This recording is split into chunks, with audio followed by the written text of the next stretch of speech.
You know, we're building the best school system in the South right here in Knoxville. I want to make sure that everybody understands that. We don't have to spend a lot of time talking about why we're doing it, because I think most of you know that great schools drive so many things that we care about: jobs, economic development, family income, community health, safety, many of the things that we care deeply about in our community, and especially the future of our children, our grandchildren. And I'm getting ready to have my first grandchild this month, so I'm really excited. Is driven by the quality of schools we have. Well, we can't be the best school system in the South if we can't manage growth effectively. So that's why we're here tonight, to talk about that and how we manage our growth in a smart, effective way. We're building 2 new middle schools this year. One here in Gibbs that I know you all have, many of you have lobbied long and hard for and delighted to see coming to your community. And we're building another middle school over in West Knoxville in the Hardin Valley area. So we want to give you an opportunity to talk to us tonight. I also want to give Russ Oakes, who is our operations chief, that you'll be hearing from in just a minute, an opportunity to talk to you all about the process we'll be going through to draw these district lines that will zone kids to our schools. And Dr. Rick Grubb, who's here with him tonight, if we get a real hard question, we'll probably turn to Rick. He's our expert on enrollment and zoning, and we're glad to have him here tonight. I'm especially glad to have one of my bosses here tonight, our school board chair, Patty Bounds. Patty's working herself crazy these days, and I appreciate her being here tonight with me. Our school board is very, very interested in what you all think, and I appreciate her being here. We have so many principals and assistant principals here tonight that I'm not going to try to introduce them all, but if you are a principal or an assistant principal for the Knox County Schools, would you please raise your hand? All right, you see these folks are good Baptists. They sit in the back. These are the most important people in the world. I mean, really, they are helping us build this great school system. Glad to see our county commission chair, Dave Wright, just walk in. Commissioner, thank you so much for being here tonight and for your partnership. All right, great. Well, we're glad to have you here tonight. And before I turn the microphone over to Russ Oakes, I just want to say a word about process. 2 things. Well, first of all, I should say it's great to see that there aren't many people here, because if there aren't many people here tonight, that generally means that we're not upset. And I'm glad to hear that, because I would be surprised if people in Gibbs were upset about the fact that we were getting ready to put this new school out here. Some of our other meetings will probably have a lot more folks, because they're worried and concerned and want to make sure their kids go to their community school or whatever. And we want to hear from them. We want to make sure that everybody is heard before we start developing a proposal. So I want to make sure, first of all, you know there's not a proposal. We are listening to you all, and then we will try to figure out how to put together a proposal. But just a couple things on process. One is, I would like us to try to limit our remarks to 2 minutes if we can, so everybody gets a chance, wants to have a chance to talk, can talk. So think about what you want to say and try to do that for us so all your neighbors get a chance to say something too. And then secondly, one of the things we do in our schools is we teach good citizenship. And I think that's really important, especially maybe after an election where we've kind of gotten argued with each other a lot and the country feels a little bit divided. I think it's really important that here locally we are modeling good citizenship for our students and teaching them how to get along with each other. So I would just ask that when you share whatever you want to share with us, that you do it with civility and respect, and we'll try to be very respectful of you all and your opinions. So thank you so much for being here, and Russ, if you'll come out and start us off. Thank you, sir.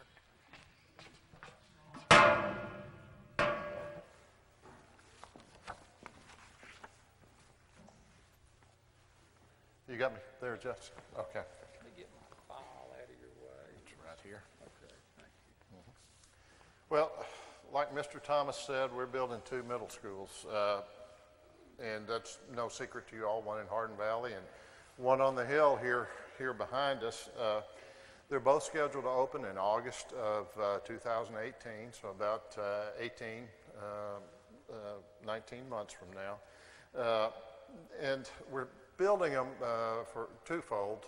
The school out west is really to accommodate current and projected growth in that area, and the school here is to really bring a middle school into the heart of the Gibbs community to sort of shorten some of the distances we have in the current zone.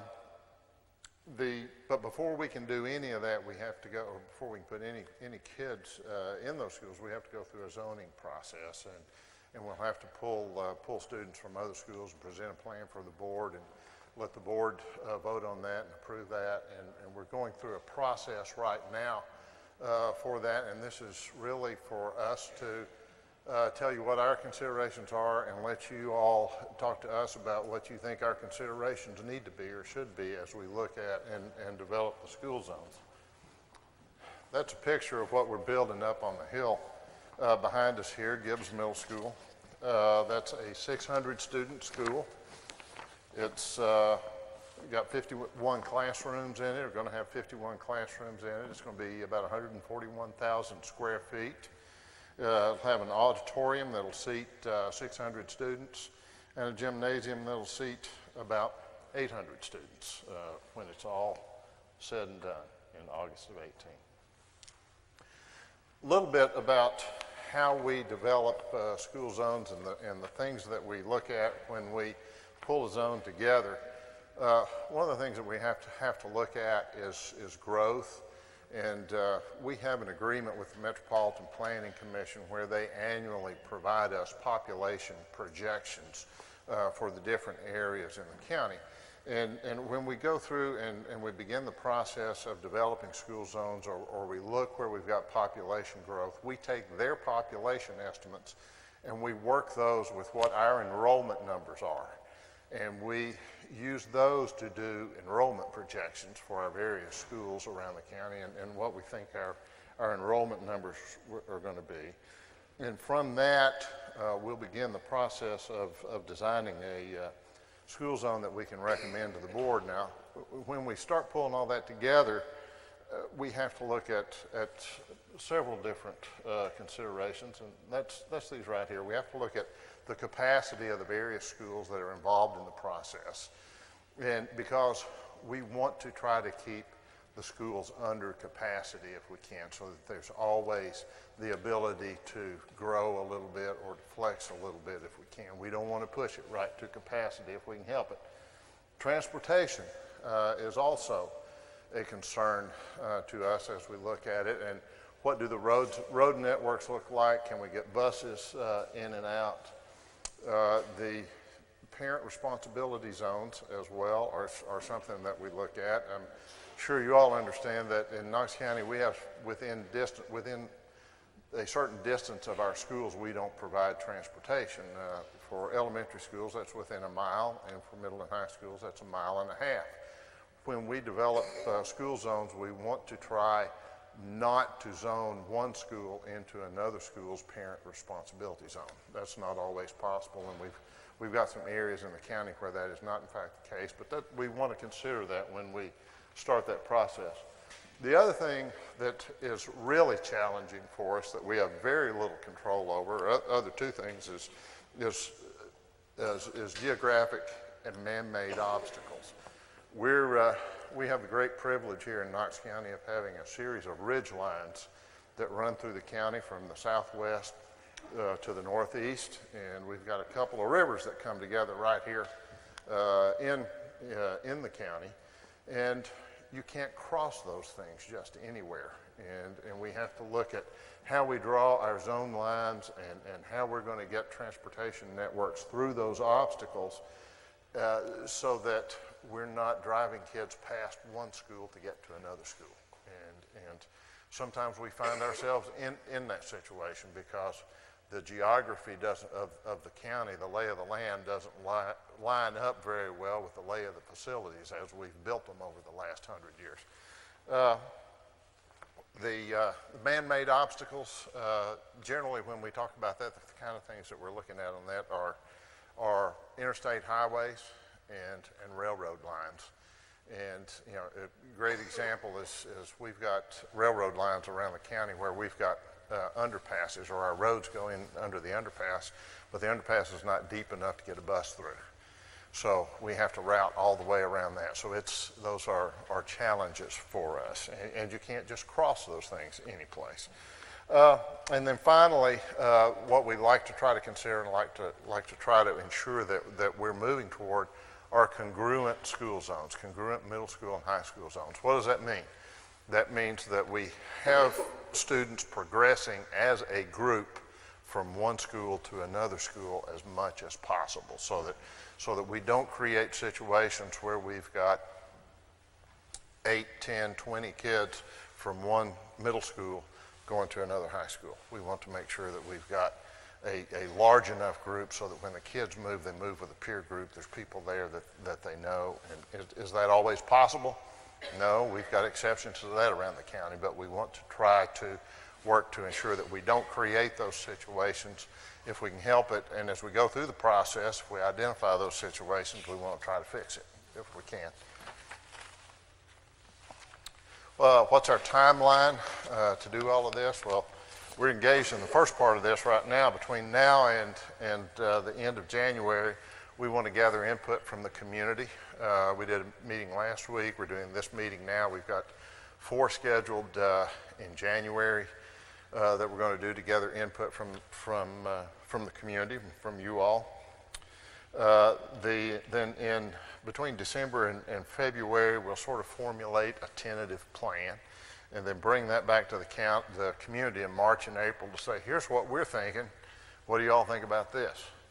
And then we'll go through a second round where y'all can tell us what your concerns or thoughts about the draft plan are, and then we'll take that back and try to tweak that to address as many of those concerns as we can, and then bring a proposal to the Board of Ed for them to consider in the May timeframe.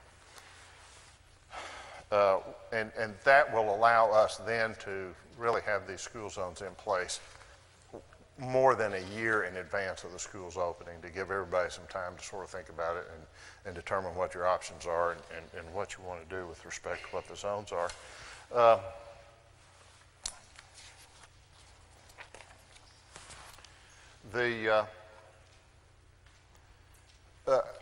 These are some of the additional considerations that we're looking at with respect to the Gibbs Middle School zone. I don't think there's anything on there that you all would be surprised about. Most of the students in the Gibbs community go to the Holston Middle School. There are a few minor exceptions to that. The Holston Middle School is a very large, very long zone. It's not particularly population dense. It's spread out. So we want to go through the zoning process and use the new zone plan that we're going to have for the Gibbs Middle School to address and balance the attendance zones for our other north and central schools. But we want to do that in such a way that we avoid creating racial and economic disparities in our student population. As we're thinking about it, the schools that most reasonably might be affected by this zoning process are these right here. Of course, Holston Middle School, Halls, Willow Springs, Gresham, Vine, and South Doyle Middle Schools. Will all of those schools absolutely be affected? I don't know. We haven't drawn any lines on the map yet. What I'm looking at is just want to say these are the schools that are sort of contiguous to the area, and as we're looking at it, they might most reasonably be affected. And I'll show you a little more of that here in a minute. These are the zones for the schools that I just mentioned. As you can see right there is where the new Gibbs Middle School is going to be, and you can see the ones that I talked about are all surrounding that particular area. These are really the populations of those schools that I just talked about. As you look at it, you can see that some of these schools have a greater population than what is their desired capacity, and some are under that, and that's what I'm talking about. We would like to balance those capacities. If you think back what I told you earlier as I started speaking, was that we don't like to have a school operating at capacity. We want to keep it under its capacity if we can, so it gives it a little flexibility to expand and contract without causing problems of building management for the school administrators. So what are our likely dynamics? I can tell you that the area around Gibbs Middle School is very likely to be zoned to the school. When I say the area around, I can tell you that if you live within 1.5 miles of the school, I can pretty much guarantee you you're going to be in the Gibbs Middle School zone, because that's going to be within that parent responsibility zone. And then the rest of it, as it gets more broad, we'll look at that and we'll develop the zone more broadly to bring that school to an acceptable student level. What might happen, or what would we expect to happen as we develop this zone, is I would expect to see the zones in the other north and central schools likely shift south and west as we try to balance those student populations that we were talking about. So the new middle school is going to open in the fall. These are some of the things I'd like to talk about and get your thoughts on. Is how should we structure this new school? How should we open it? Should we open it one grade at a time? Should we open it with all 3 grades? How would you want to put that together? How should students be assigned to this new school?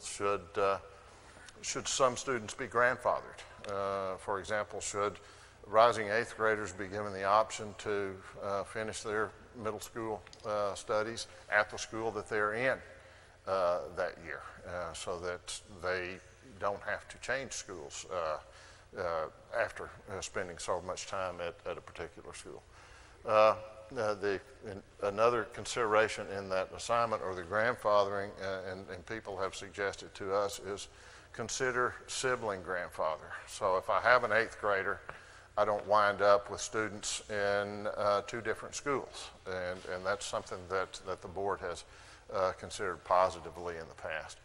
And then one of the other challenges is how do we quickly develop a community around the new schools, but also how do we develop a community around the other schools? Because I think you will see that the nature of the community will change in the schools that are sending students or giving up students to attend the new schools. So that we have to understand how the community changes and how it's different from the way it exists today.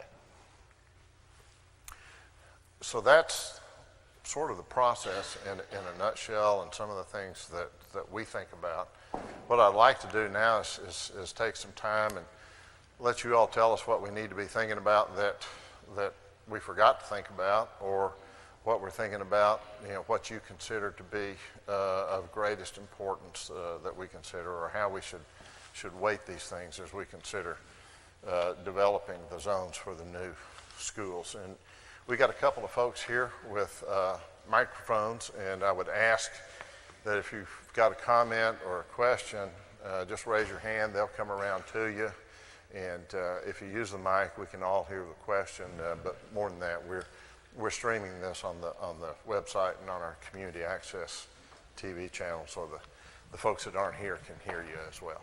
Okay. I know it's on the slide, but we might tell them if to send us their microphones in here. Carly? We want to hear from as many of you as would like to speak, but if you'd rather give us your comments electronically, or if you want to tell us something and you have something longer to send us that you'd like us to have to consider, send it to rezoning at knoxschools.org. If you have a completed zoning plan and would like to send it to us, We'd like it. I'd love to see it. Okay. Okay. So that's what we've got right now. We're here to listen to you all at this point. So.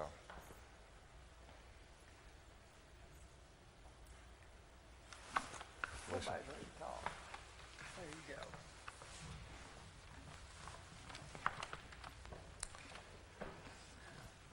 Thanks. I'm Lisa Starbuck, and first question is, will this presentation be available on the website? We'll post it on the website. It'll be up tomorrow. Okay, great.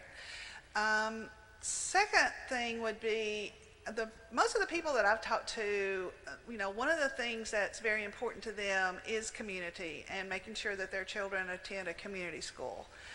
And so if at all possible, I think that what most people that I've spoken with feel like is a reasonable thing. I don't have any children myself that will be affected by this, but I do talk to a lot of people in the community. If they're going to Halls High School, then they should be going to Halls Middle School. If they're going to Gibbs High School, they should be going to Gibbs Middle School. I think to the extent that you can protect the feeder schools, that it does create that sense of community and it does keep the children together. So I think that as we move forward, to the extent that we can keep the children in the community that they identify with, and the high school that they're zoned for, that makes sense. If it will work out that way, that would be, my thoughts on that subject. The other question I have is, I know that there was a lot of controversy about the study that was done, and there were some zoning plans that were created, in broad plans that were created as a result of that study. Will they be used at all in this process, or you're going to just start fresh and look at the county as a whole to think about I can tell you, Dr. Grubb and I have talked about that, and the study that was done by Brailsford and Dunleavy. I think we would be foolish not to consider some of the analysis that they have done. They've done some of the work for us as we're looking at that. Are any of the plans that they proposed in there, are we going to turn around and cookie cutter propose that same plan? I wouldn't expect that would be the case, because I don't think we've got any of them that exactly address what we're trying to do. I don't think any of them are ideal. Yeah. And I think, and then I just also would want to make a comment, not to throw off on the Metropolitan Planning Commission at all. However, historically, if you look back and compare their projections to what actually happens, maybe they're not necessarily exactly the way they should be. I think that perhaps the MPC should be also talking with the development community to take into account some of the plans that the developers have for, I know that now that the school is becoming a reality, that there are some very large tracts of land in and around Gibbs that have sold recently, and that the plans are for building big subdivisions, 1,000 homes or more. And so I think that would be something to take into account as well, which I'm sure you will, but nevertheless, that's all the questions I have. Thank you for doing this.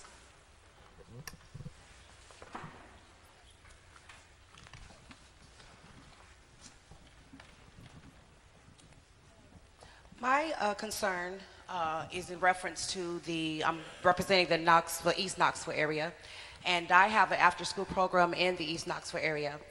What I'm finding problems with is that with the schools that get affected in the East Knoxville area, our kids are always having to be sectioned and moved somewhere else. Our kids that need to go to one school are in South. We have kids going all the way to Carter. And it is bridging a gap between our children, because it is causing, I know you don't want it to cause a racial division, but it does. And the concern I have is that several schools have been built in our communities, but there haven't been any done in our East Knoxville community. My concern is that if Vine is going to be affected, Austin East, and you looking at taking Holston, my concern is those kids are constantly being transferred somewhere else instead of bringing the development into that area so that that area can continue to grow and bring the restaurants back, which the developments that are going on in the East Knoxville area are great. But we as a community and we as a African American community, we are concerned that we're just constantly being looked over and kind of being pushed to the side regardless of what's going on in our communities. We still are a community. And if you keep pushing us away and sending us to other areas, it is causing the malice and the division, because at the end of the day, they got to go back to East Knoxville. And so the development to me is, I'm just kind of tired of being overlooked. And if our schools are going to be affected, then if you're going to close one, then build a great one, whether it's middle and high school, to bridge the gap and bring us back together, so that when we do go to other areas of town for games, and this rivalry has to stop at some point. But you got to understand that the anger that's coming from the East Knoxville area resides from just being overlooked, and you guys are not even planning to build a school for our kids, and all the schools are being moved outward. So East Knoxville is a community. You got Chihowie, you have Holston, you have several beautiful, even from downtown. You go from East Knoxville to downtown, there's a major difference in just how the growth and how you look at just from downtown up, you do so much. But then from downtown on into the Magnolia Avenue area, it's just sad. And I just think that as a community and people coming to our city, we need to take that in consideration. And I just think that East Knoxville doesn't need to be looked over anymore. Yes, ma'am.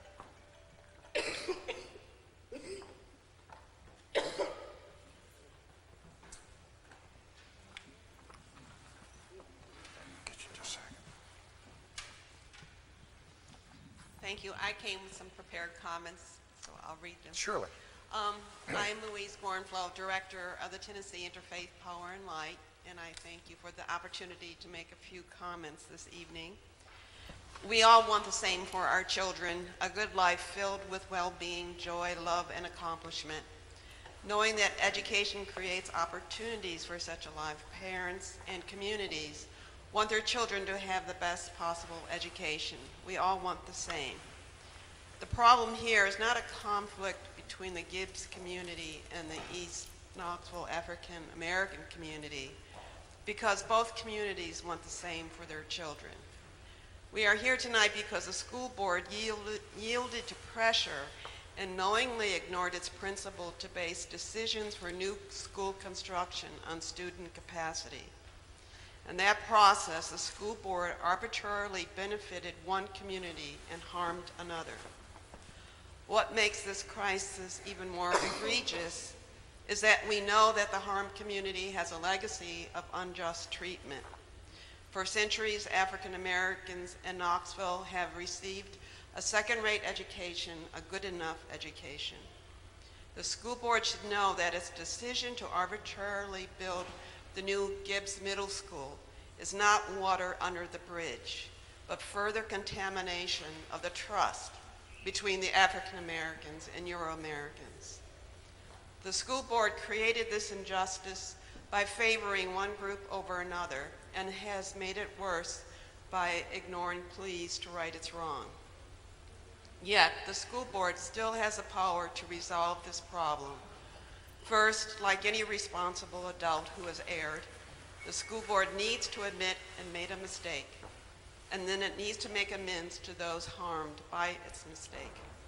Tennessee Interfaith Power and Light asks that the school board resolves this crisis by listening to what the East Knoxville African American community wants, and then be as willing to accede to its wishes as the school board was for the Gibbs community. Thank you. Thank you.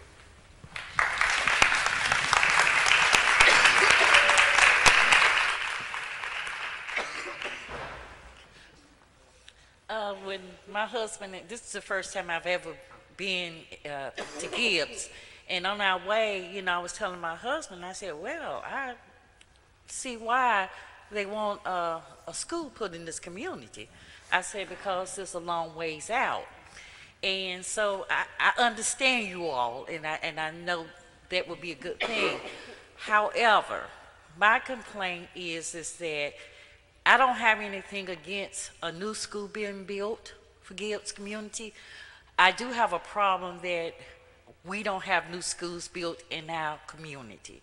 So, you know, we have as needs as well, as Louise said it. We have needs, and we care about our children as well. And we care about their education. And we want the best for our children, just as you all want the best for your children. So we just want our children to be rightly treated, and that they are afforded the same education as everybody else's children are. And we want to keep our community schools in our community. My husband and I, we live in the community, and we support our community.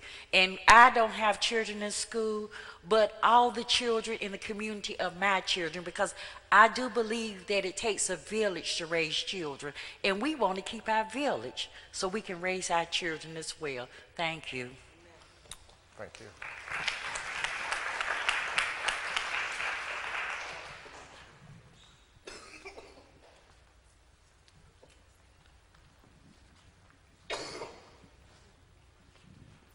Hello, my name is Cynthia Finch, and I live in Holston Hills. I have been in this community since 1988, and the concern that I work in healthcare, and I've been in healthcare since the 80s, and I know that you all know that the hospital systems are moving out of the community. So goes the hospitals, so goes the schools, so goes everything. So what I'm saying and I love the Gibbs community. I love the Holston community. Matter of fact, I love the entire city of Knoxville. The entire city of Knoxville. And when I look around and I see parents, I was at a meeting just recently and someone said, well, I don't have any children. I don't have any children either. However, I'm concerned about the next generation of leaders that we have to, because we're getting older, so we got to make sure that the next generation of leaders, they might be white, they might be black, they might be Latino, they might be anything. So what I'm saying is that we as a community, the whole community, I want us to stop separating communities, one, and work together to make sure that the next generation of leaders are trained well. And the way they're trained well is to be able to have access to good schools. And those good schools need to be close to them. Because I think about those young people that have a desire to be involved in, yes, we want them to excel academically, but in order for them to be well-rounded, they need to be exposed to the 4-H, to basketball, to football, to all the different activities that are afforded to them. However, if you're not close to your home and you need a ride to get to basketball practice, you know what I'm talking about? After school is over and you don't have a ride to get back to football practice or to participate in the 4-H or to be a member of the band, what happens? You don't get a chance to participate. So all I'm asking for this wonderful, strong school board to consider is to consider how can we make all students well-rounded by having access to good schools. And yes, I do agree with those that have spoke before me that know that there hasn't been a school built in the east part of Knoxville in ages. I was getting ready to say years, but ages. There's not been a school built there. Yes, Austin East has been updated a little bit. You have some other construction that's gone on in other schools, but there's not been a 21st century first-class school with new chairs, new books, new everything. So all I'm asking is the school board is to look at the city as a whole, look where these schools are built now and those that are being built, and consider that in order to make a school and children well-rounded and more balanced is that they have access to schools that might be close to home so they can participate in all activities along with their academic needs. Thank you. Thank you. Hi, my name is Nicole Channing, and I have a child in elementary school, and I'm not sure whether we would be affected by this, but my question is just the demographic data. You are looking for comments from the public. I don't know whether the demographic data for the current school zones or other sort of detailed demographic data is available on the website, but it's difficult if you don't have that, so it'd be great if you could make sure that that's easily available to the public on the website. I'll tell you what we can do. The demographic data for all of our schools is part of that school's annual report card that's published by the state. And Carly, can we go back in and probably pull the link to that, so it's more prominent on the webpage so you can get to that. Anything else? Right here. I hope I'm clear to speak now. My name is Carla Brown, and I live in Morningside Park area. I work with the youth in Lonsdale, in Walter P., in Holston Hills, but throughout the east side. I work with the youth there. And a lot of these youth, in the mornings, I don't even have to set an alarm clock because at 6 a.m., all these children are outside in front of my house waiting for their school bus to go to a middle school that is miles from their home when they can walk to Vine Middle, which is right down the street. 6 p.m. and 6 a.m. they were waiting on their bus. 6 p.m. dinner's being cooked and ready, the bus comes and let the kids out. That's 12 hours away from home. Where is their family time? Where is their study time? I don't think it's fair for the kids to have to get up at 4 to get ready for school, to be at the bus stop at 6, then travel, who knows how long, I'm gonna assume 2 hours to be at school by 8, and then have to travel another 2 hours back. So now it's dark, and that's this time of year. What are they gonna do? Go in the house, have dinner, study, take a bath, get ready for bed. Where is that time for them? And that's the reason I feel that a lot of our kids resent school. They're being bussed here, bussed back, bussed here. They don't have time for extracurricular activities.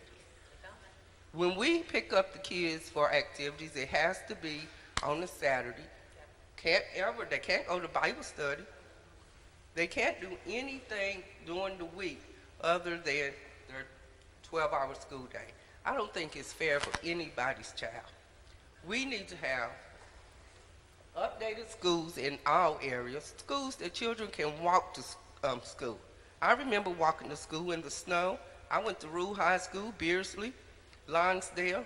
They were all in our community. I went from one to the next to the next. I didn't have to, it took us 40 minutes to get here. Wow. And we didn't make any stops other than the red light. That wouldn't be fair for the kids to be. How long would it take them? And they have to make stops along the way to pick up other kids. I just don't think it's fair. I think that should be taken into consideration. And in looking at the chart, Gibbs is already starting with negative 600. If you look at Vine, it was negative 300 and something, below capacity. You look at Holston, the same thing. So if those schools are already below capacity, Gibbs is upbuilding, the community is growing. Why would you affect the other schools when they just may have a negative 300? And if those other schools can operate at negative 300, why couldn't those?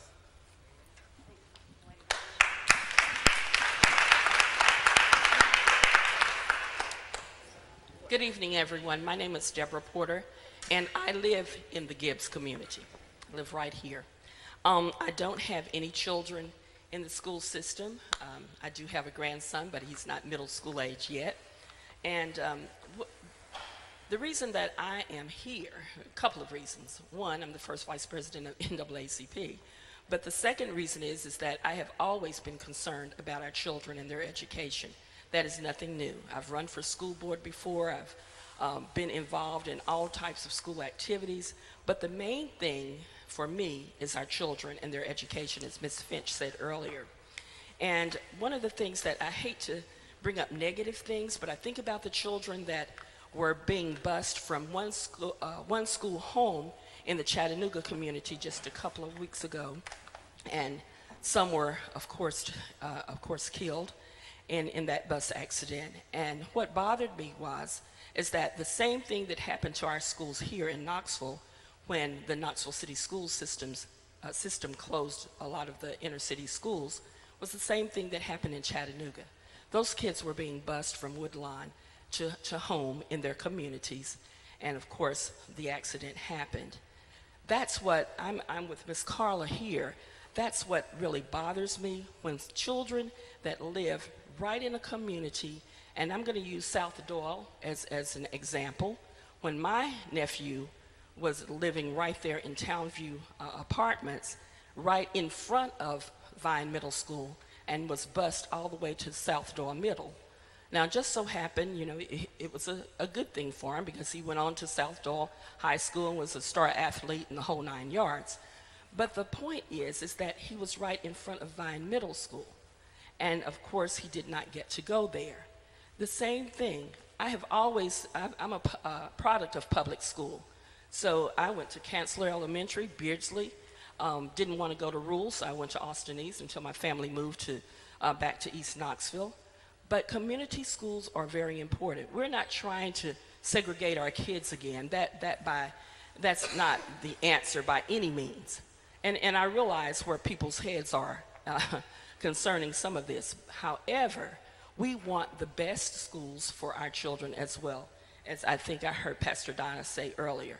So I want us to understand that community schools are important. When we start drawing the lines again, we need to think about our children, not think about adults.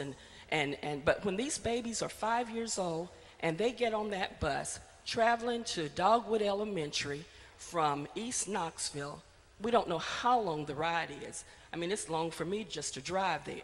But when these babies have to get on that bus, if they miss the bus, they don't go to school that day. Do you think their parents can jump in their cars and take them to school?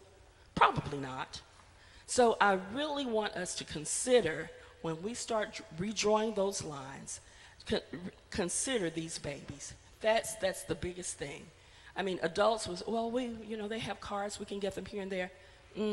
Not everybody. So we need to be cognizant and really think about the things that affect our children. So I am definitely, pro community schools, but definitely want our children to be considered when we redraw these lines. Thank you. Thank you.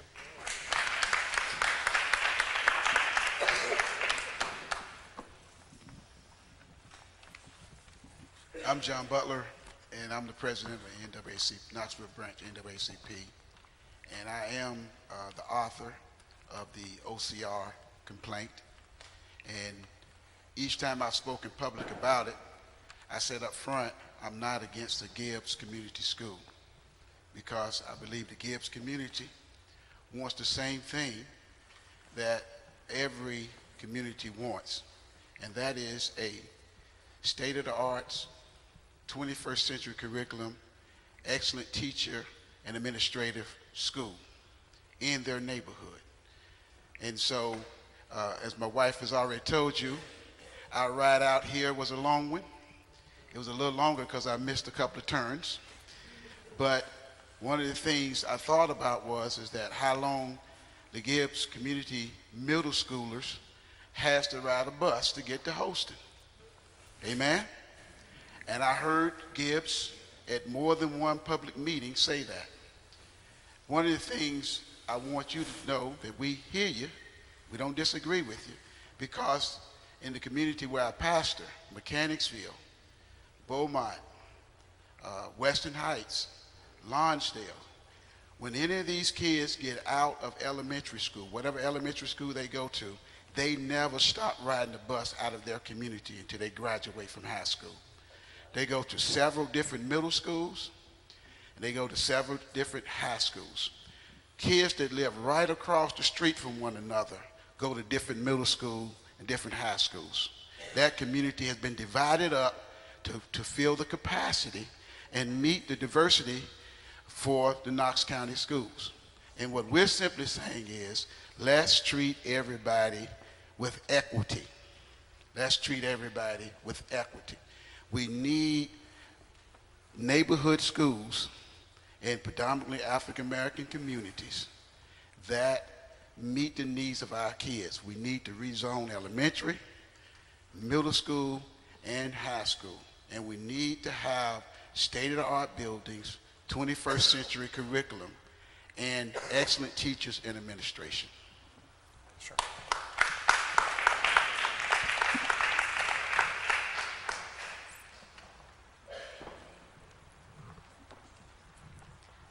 I want to second what I've heard a lot of people saying. I'm not against Gibbs getting a middle school. What I am against is other communities being ripped apart.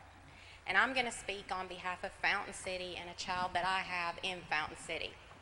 My child just got out of the feeder system. 8 years we were in the transfer system. And it's not easy getting a transfer. If you've ever tried to get one from Knox County, it's pure misery. We spent years in that system. We finally, after 2.5 years, were able to sell our home. And we didn't look at every home out there for sale. We narrowed it down to specific places that were zoned for the schools that we want our child to go to school. And now you're looking at ripping the rug right out from under our family, the foundation out from under our family, and I'm telling you it's not acceptable. It absolutely is not acceptable. If I wanted my child to go to Gibbs, I would have purchased a home in Gibbs in May when we purchased a home. So it's not acceptable to me. I have nothing against Gibbs, beautiful community, but leave my child alone. Let my child continue his feeder pattern. Let him see it through graduation at Central High School. He doesn't want to go to Gibbs. We don't want him to go to Gibbs. And the study that you did is very concerning to me because I see you come in potentially and yank my entire subdivision and zone it for Gibbs Middle School. It's not acceptable. You need to look at these children. You need to look at what's in their best interest. They've developed relationships with their peers. We've built communities as well.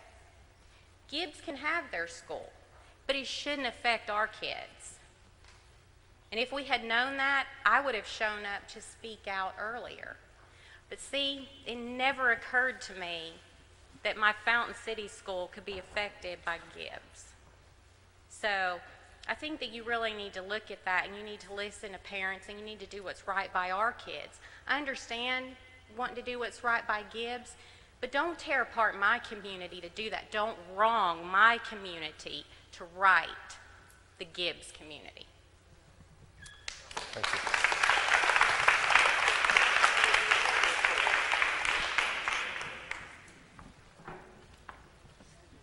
And I just want to piggyback on her. I had a child that had autism, and they moved my son in 8 schools in 5 years. And it just breaks my heart because I am a parent that my son needed his stability in that school. But when you come in and you rip our communities apart, and as she stated, we got kids that can walk to school to build their independence, to learn to mind. You want our kids to be socially adequate?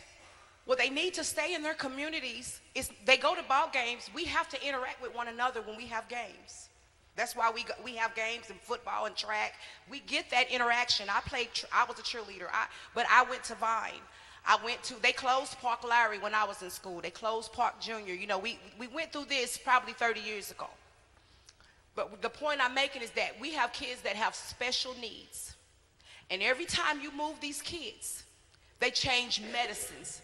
And it ain't the medicine that's the problem. It's their depression.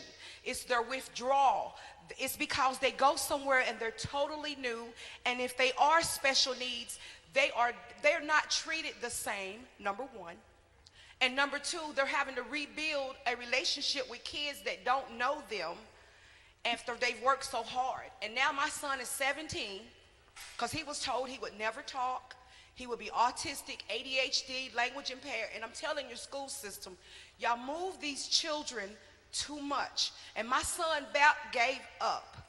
But through the grace of God and because of me standing up for my child, I refused to move him again. I refused. I did, and I did like her. I moved twice. Even went to the West Haven area to get away from my East Knoxville community because I wanted them to treat my child right. But I had to go back because my son doesn't need to feel that he has to be in another side of town to feel as if he's worthy. Because at the end of the day, sir, you can move them way out of their community. But at the end of the day, they got to come back. And when they're coming back as if they are not worth a school. They're not worth a gym.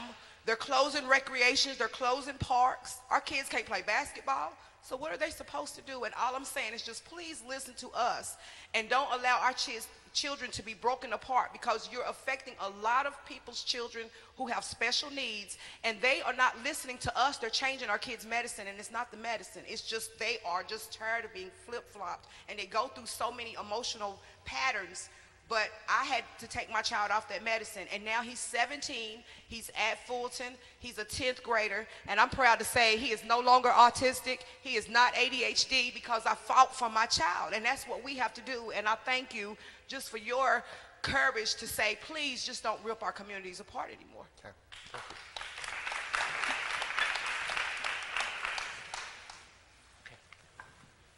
Yes, I'm Arjo Vineyard, and I'm a lifetime community member here, born in '48, went to Gibbs. I've seen a lot of changes, a lot of happenings. This is a good community, and, we try to do what's right for the people. I've noticed here tonight that there's been, seem like some that are really into this, and it's good to have input to it, no matter who. But I think that until you've experienced the love of a child or a grandchild firsthand, you really don't know what's involved or what's affected. And I think that's of utmost importance that we really know. You read a lot in the papers, and I think sometimes the public will copy after someone else that's written their theory. It's because it's their theory doesn't always make it right. As far as the busing, I know several years we went to Holston Middle School. I don't know how many of you all have ever followed a bus down a highway, but I drove one part-time for Gibbs back in the early 80s. Our population has grown, and so has our bus stop since then.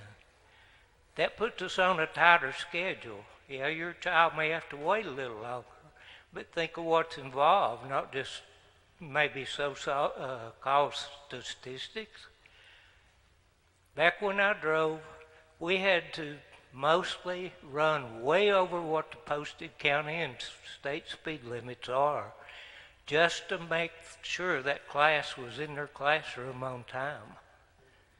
Those buses were governed, but even at that, you had to run over the speed limit. I live on Barker Road, and anybody that's never met a truck or a bus there, they have no idea. Of course, now Barker and Carnes Road is a bypass for the Harbison's work hand. It's always been for school traffic. But also, we talk about saving money here and there for a school system. Has anyone ever calculated the total cost since we started busing to Holston? The cost of the equipment, the cost of the drivers, the fuel, not to mention the dangers that's involved.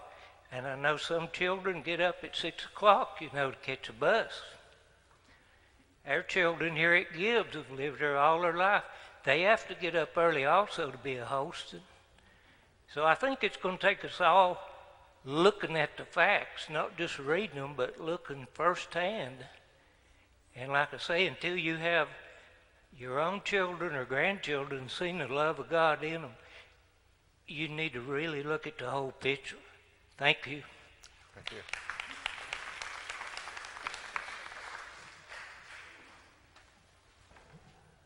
My question is to Superintendent Thomas. Is it possible just to do away with the zoning issue? Do away with it? Let people go to school where they want to go to school? Abby, can you? That's my question to you.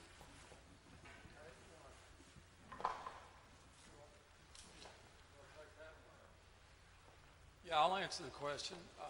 Yeah, just answer the question. Can it be done away with? Good to see you. Yeah. We're friends.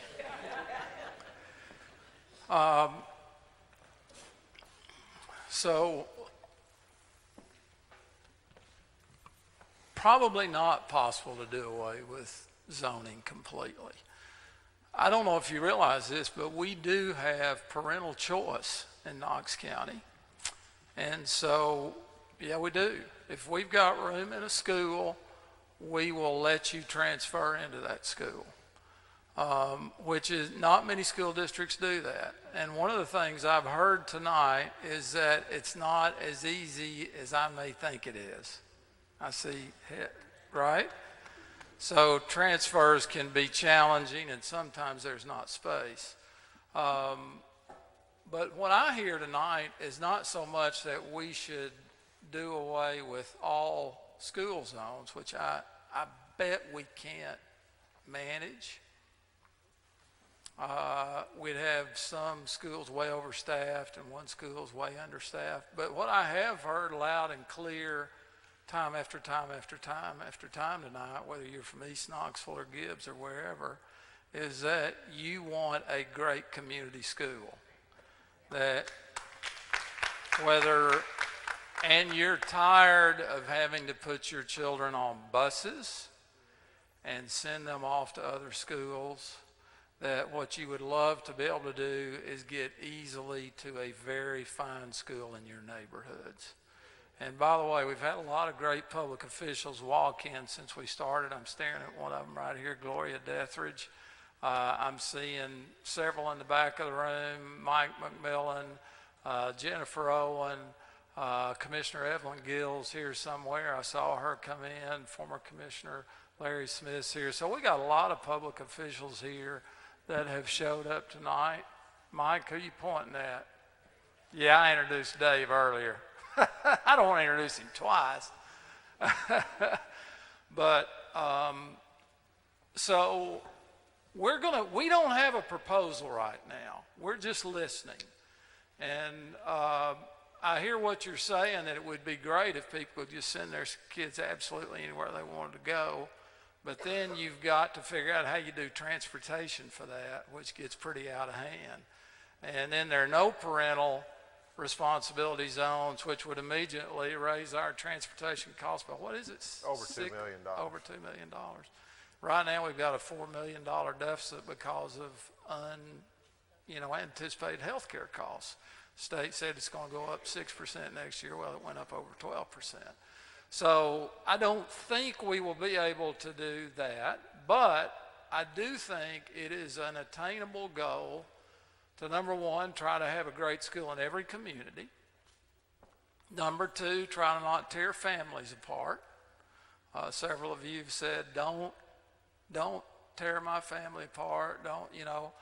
To try to figure out how to grandfather students into the school they want to go to, where they want to go. So I hear somebody talking here about Gresham Middle School, and there are others of you who have said things like that. So that's something we will very much try to do.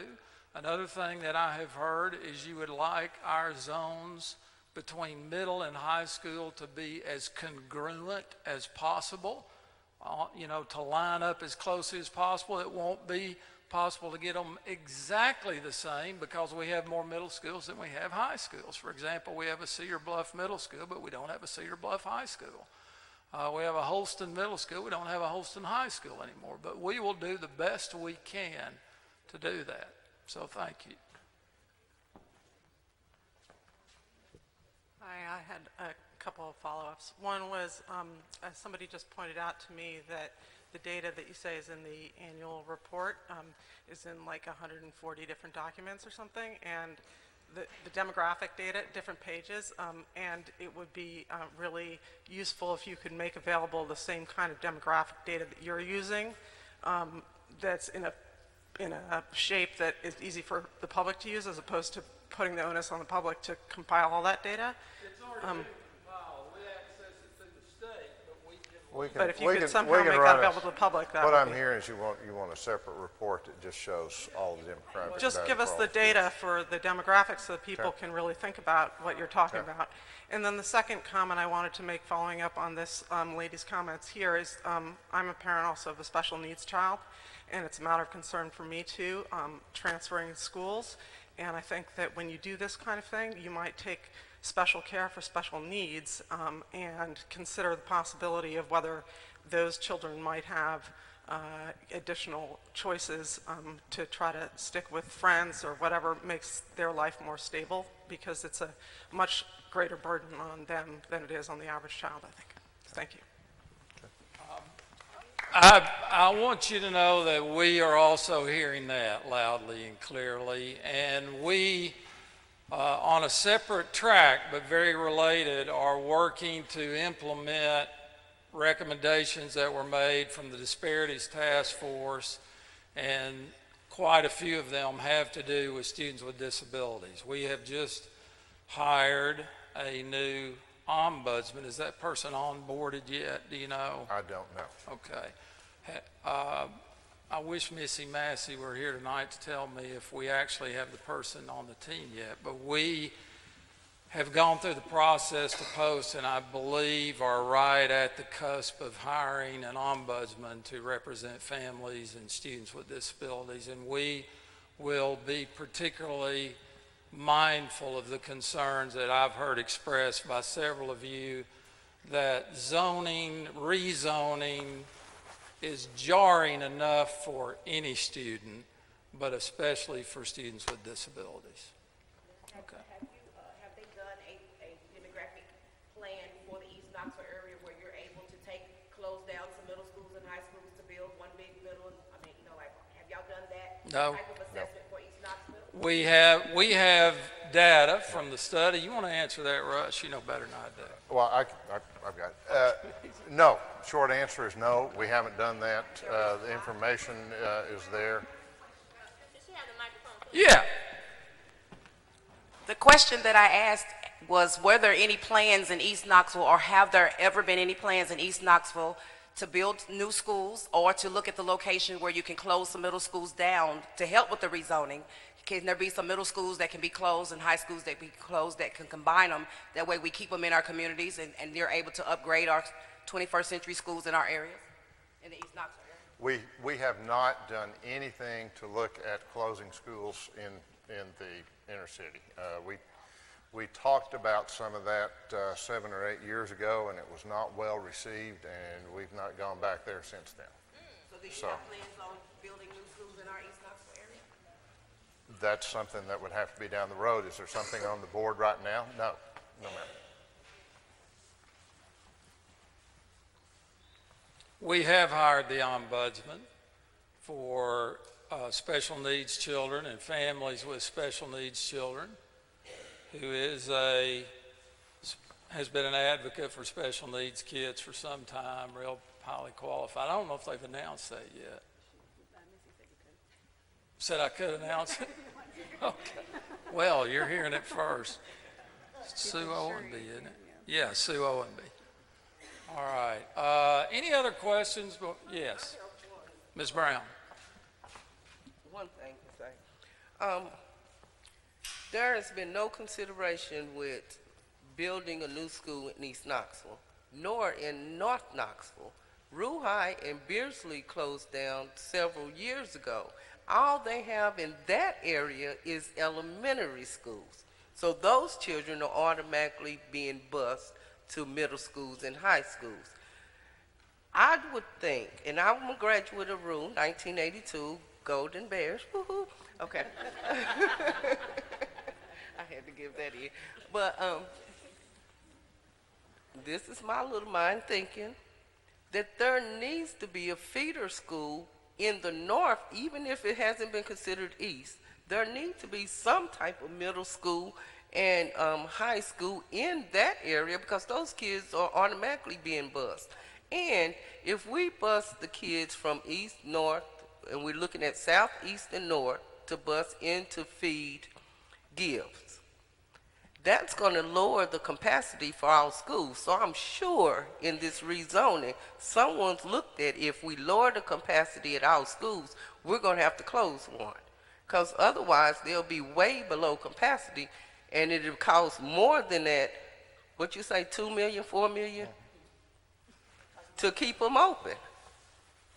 That may be something that comes up in our discussion, but we've not come to that point in the discussion yet. Anybody that hasn't had a chance to comment yet, we're kind of going back to second, third comments here. I want to make sure everybody, yes, sir, and then we'll come back there. My name is James Spears, and I'm a 1991 graduate of Gibbs High School. Was in one of the first classes that went through the middle school wing up here, and I'm the parent of 6 children up here. I've already had one graduate. I've got one as a junior at the high school. I've got an 8th grader at Holston. Still have one at home and 2 elementary school students. So did some math the other day. My first child entered Gibbs in 2011. My last child will graduate in 2031. So I'm ingrained here. You got your work cut out for you. Exactly. I'm a child of an educator. My mother taught 25 years at Pleasant Ridge. So I'm a big proponent of public education. I'm very grateful that we're going to have a middle school here. I had just graduated when the middle school was ripped away from the Gibbs community. And not only was the middle school ripped away, but Holston was closed, where my 5 siblings all graduated from Holston. So I can kind of laugh at them that their diplomas no longer count because their school's closed. But anyway, and that goes with Rule. It was also closed at that time. Yeah. So I think we're still trying to heal some wounds that are 25, 30 years old. But once again, I'm very thankful that there is a middle school, going to be a middle school up here in this community. As for building in this community, that high school up there was built in 1951. The elementary school was built in 72. In fact, Gibbs was the last school in the county that had 1 through 12 in one building until they opened that middle school. So we didn't have any new building up here until this elementary school was built, and now with our high school being built. So it's one of those things that's piecing, we're bringing some new construction up here because the community is growing. Like I think someone said, we've got a lot of large tracts of land that are being sold that kind of have my ear to the ground that you're going to have some huge subdivisions come in here. And one of my concerns is capacity for the middle school. I think 600 right now, the capacity set at 600. I think it's going to be low in a couple of years. Is there anything going to be done about that? The school has will have an initial capacity for 600. We're building a core for 800 though, okay. So it's expandable. Okay. My other concern is, once again, with having children in all the different schools, is 330 is going to get nuts out here. So has there been any, any accommodation with our entrances to our school basically being 100 yards apart? Is there going to be any consideration for end of day school closing times? But once again, I just want to say, I think everybody's kind of on the same page.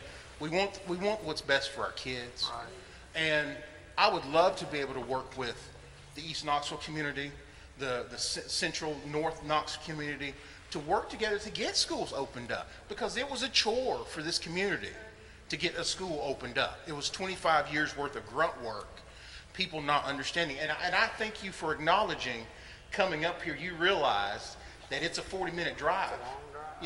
It's a long drive. And I've always said Gibbs kind of doesn't get the benefit of the doubt, because to come from Holston, you got to do this and this and this and this and this and back and forth to get. You got to hit 2 or 3 hot spots during during rush hour traffic. So that's one of those things that people wanted a school up here. And once again, I'm very thankful for that. And I can tell you from experience, it's kind of crazy to have to pick up at the high school or wait for a bus to get home or pick up from here and then have to get to Holston. And we've made those decisions sometimes, what do we miss? Whose kid's concert do we miss because we've got things at different schools? So I will say I'm very happy that our schools are all going to be within, a few yards of each other, because now I don't have to make those decisions. But as in regards to school time, will that be some consideration? Because once again, I know it's nuts. With the high school letting out, with the middle school would be letting out, and you guys know more and more people are picking kids up. We have people here at the elementary school that are, schools out at 2:40. You have people here at 1:15 to pick up kids. So. I can tell you that's a concern. I can tell you county traffic engineering has been involved in the design of this up here, and there are some plans to adjust the road up here and add some turning lane, and I think some of the work that they're doing down at Harbison's Crossroads is going to help alleviate some of the congestion that we've got as all of this stuff comes to fruition. I can't tell you that there's not going to be any traffic because we're adding more students here. I think if there's a silver lining in it, it's probably that middle school students tend to ride the bus more than elementary students or more than high school students. So we'll, hold down some of the automobile traffic some with that. But we'll have to look and see. I can tell you something that's on everybody's radar screen, though. There was somebody back here. Yeah. Hi, my name's Kelly Johnson, and I live in Summer Rose subdivision. I actually work at Rita Elementary, and I would just challenge you all as you consider rezoning Summer Rose, and the condos that are on down Murphy are the only ones at Rita that are zoned for Gresham Middle School and Central High School. Considering the fact that all of the surrounding attached subdivisions to us are zoned for Shenandoah, Gresham, and Central. I vote at Shenandoah Elementary School. I cannot vote for the school board member that I would like to represent my child in elementary school. I can for my middle school and high school, but not my elementary school. So I would challenge, as you rezone, to take into consideration those that can, I was kind of doing a little bit of research this afternoon. We do bus a lot of children to Rita as well, and I was looking at some of the demographics from where they come from, and they cannot vote for the representative that they would like to represent their school either. So I would challenge you to take that into consideration as you're rezoning as well. Okay, thank you. If the rezoning is seen through and the grandfather clause is put in, will that grandfather clause see the children all the way through the feeder system? Don't know yet. I hear you saying it should. High school. Okay. All right. We don't have a proposal yet. Reverend John. When is the public meetings for Vine and South Door? Okay. I don't have them written down or memorized. Anybody got the list of our other meetings? Carly? All right. Let me give you a microphone, Carly. Just a second. They're all at 6 o'clock, so that's easy. And Carly's got the dates and places memorized. January 10th is the meeting at South Doyle Middle.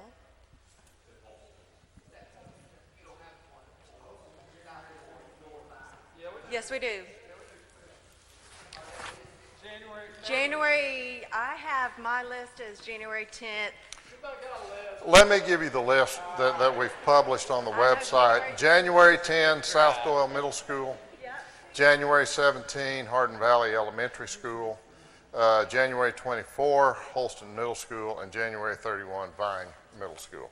And that goes back to what you all were talking about. I think they've had to rejigger some of the dates from the original publication because we added 2 more in, and we then picked up conflicts with activities at some of the other schools. Let me say it. Yes, that's on the website, isn't it? It's on the website. Yeah, it is. Those dates are on the website. And I'll say it again, January 10th at South Doyle Middle. January 10th, South Doyle Middle.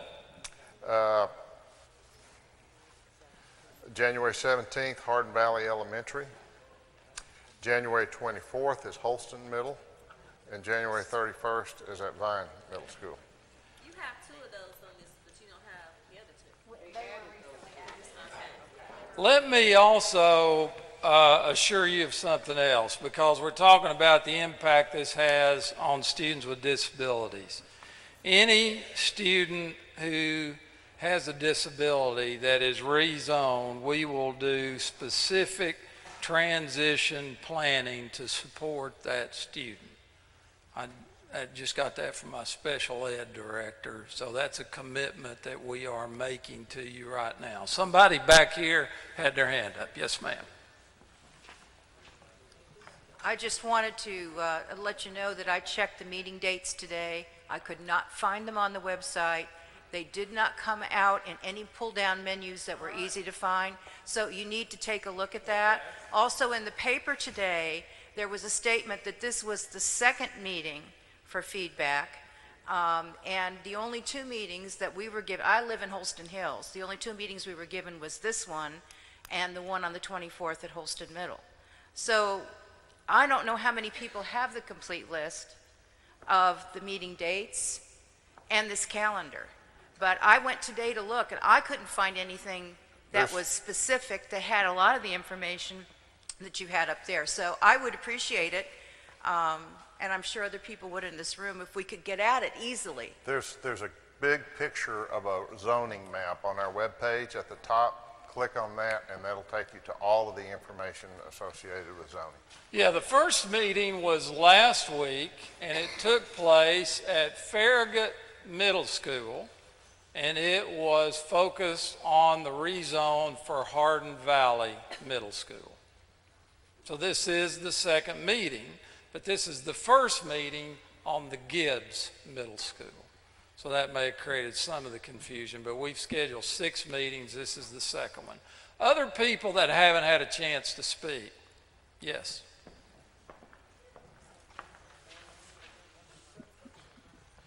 Are you reaching out to any other school districts, either in the state or across the country, who have gone through this recently and can maybe give some best practices, things that have worked, things that didn't work in their areas? And also, how often is the rezoning explored? Is it something you look at every 5 years, 10 years as needed? How does that work? Let me take that. We've not talked specifically to any other school systems. We can do that. I think over the years we've sort of built up a process and things that work and things that don't work, and how we go through that. We don't have a timeline when we do rezoning. Believe me, rezoning is the last thing that we generally want to do. We don't do it until really growth or some other factor forces us to do something along that line. You know, so this, we rezoned when we opened Hardin Valley High School 7 or 8 years ago, and then we did some rezoning when we opened North Shore Elementary School 3 or 4 years ago, and that's all the rezoning we've done in the last 7 or 8 years. Good evening. I would like to offer a request or a suggestion.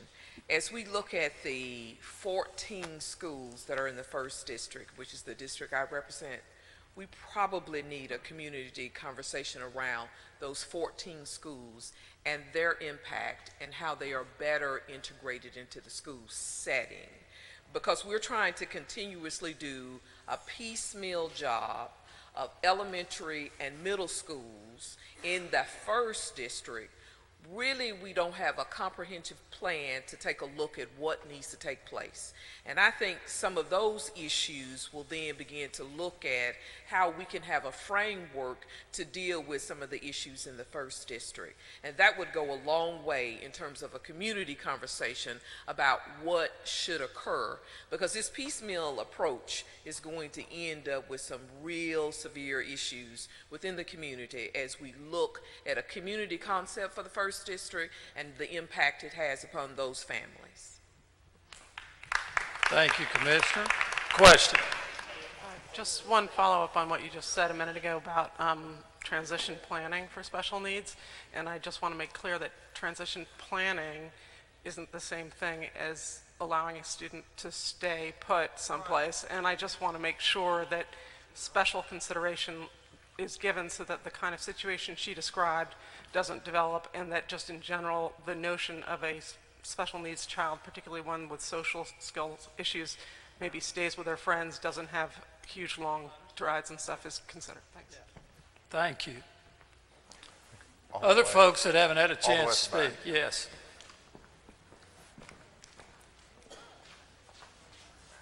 I'm in the Fountain City community, and this is more of a question, but I know within our community, at the diner and at Litton's, there's been discussion that there's been potential zoning maps already out there. That was my question. Was that a rumor? I know there was a lot of talk about possibly Broadway being a dividing line, whereas people on one side of Broadway would go to Gibbs, people on the other side of Broadway would go to Gresham. That's literally cutting our Fountain City community dead through the center. I live on the side that would, if that were the case, go to Gibbs. We're like 5 to 6 minutes away from Gresham. We were 20 minutes, I clocked it on my way here, 20 to 25 minutes from here. A second question I had was the children that are pulled from their community schools to possibly come to Gibbs, would they then also go to Gibbs High School, or would they go back to Central? Let me jump on those. And I'll answer your last question first because it's easiest for me to remember. This zoning that we're talking about right now is for middle schools, so it would affect middle schools. What we're hearing from y'all in a number of different ways is that you want to look at high school and elementary school in some respect as well. Going to your earlier question, we haven't drawn any maps. There's nothing out there yet. We'll listen to this, and then when we actually start this process, we may draw 1,000 maps. As Dr. Grubb will go through it, and we'll throw it back and say that one doesn't work. We'll show them to them. Yeah. But before we do anything, before we make a proposal to the board, like I said, in the process, we'll come back to the community and say, hey, here's the draft proposal we're thinking about. You all tell us why this is right, or you all tell us why this is wrong, or what we need to do to fix it. One of the other things that you talked about was using a street as a boundary line. And this goes back to one of the best practices that I was alluding to earlier, is in the past, streets have been used as zone boundary lines. We don't do that anymore. We try to use property lines as boundary lines. So rather than drawing a boundary line down the middle of a street and splitting a street, we'll put the zone line on the property line behind the homes that are on the street, so that we try to keep all the kids on that street going to the same place. It also makes it much easier for us to figure out how to run the buses when you're not running buses down the same street going in different directions. I want you to know, hey, Sandra, how are you? Sandra Clark, I've got one quick question. Sandra's media, so she'll ask a really hard one. Now, I'm just trying to get my math right. The Gibbs Middle School is going to be for 600 kids, and the Gibbs High School is bigger than that now. So doesn't that mean that the Gibbs Middle School zone has to be a little smaller? Will either be smaller or at least not bigger than the Gibbs High School zone? It's got fewer grades. Go ahead, Russ. Well, that's it. Is the middle school has 3 grades in it, and the high school has 4. So there's an offset there. The other thing too is when you look at elementary schools, they have 6 grades. So they feed differently into their middle schools. So that's what sets that off. As we look at it, as we draw the zone, that'll be something that we'll have to look at and see if that fits or not. But 600 is a constraint to us. Yes, ma'am. Yes, ma'am. I just want to clarify something that was said earlier because I'm confused. The study that was done on to justify the new schools, there is proposed zoning in that, correct? And a map. So you state that there's not a map out there floating around. There is a map out there that is suggested by that study, and that's what people are looking at. And you stated earlier that yes, you're going to take that into consideration, and that's probably what you're going to start with. No, well. You said that's what we will take that into consideration. What I said is we would be foolish not to look at the analysis that they had done. There are 8 maps in there. There are 8 maps in there. Yeah. We don't have a map. We have not drawn the first map to propose. Yes, ma'am, but that was drawn by Braille's.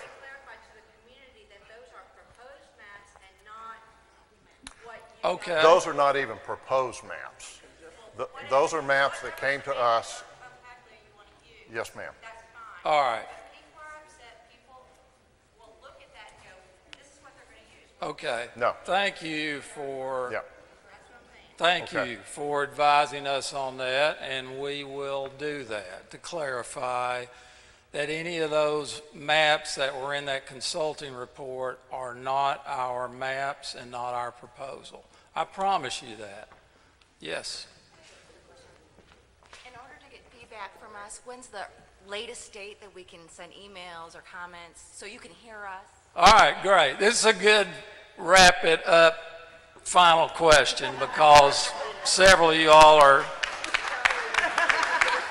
I can tell when the energy is shifting toward the door. Okay, so she asked about how to continue to give us information. A really easy way is to email us. rezoning@knoxschools.org. That's easy to remember. rezoning@knoxschools.org. We will capture all that, and you can send that to us in December. You can send it to us all the way through the end of January. My goal is that we will have a draft proposal in February. I would love to, and remember, we're not talking about starting these schools next fall. It's in the fall of 18.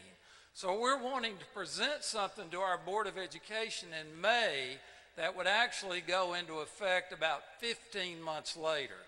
Because whatever we come up with, we want to make sure that families have plenty of lead time to arrange their lives accordingly. I want to say one closing comment. First of all, I understand that we're not talking about widgets here. We're talking about human beings. These are your children. These are our families. And we need to be very careful how we treat you and your families. We will do that. I also want you to know that I appreciate and admire what you all did tonight, which was come in here, a lot of you with concerns, some maybe some anger, at least some anxiety and uncertainty of what's about to happen, and you have, we've acted like Americans together. We've contended with each other and discussed and debated a little bit, and we're going to keep doing that. And I want to thank you all for the great way that you are showing our children and our community how to resolve differences when they arise. We don't have any real ones yet, so we don't have a proposal, but I know we have those concerns, and I want to thank you all for the way that you're expressing them and the way we're wrestling through this together. And the last thing I want to say is this. They're all our kids. I heard somebody say that I don't have any kids in our schools. Yes, you do. These are all our kids. And we will treat them accordingly, and I know how much you all love them, and will do too. And we're going to look forward to working with you in the days to come. Send us your emails, come to these 4 additional meetings, and we'll keep the conversation going. Thank you very much.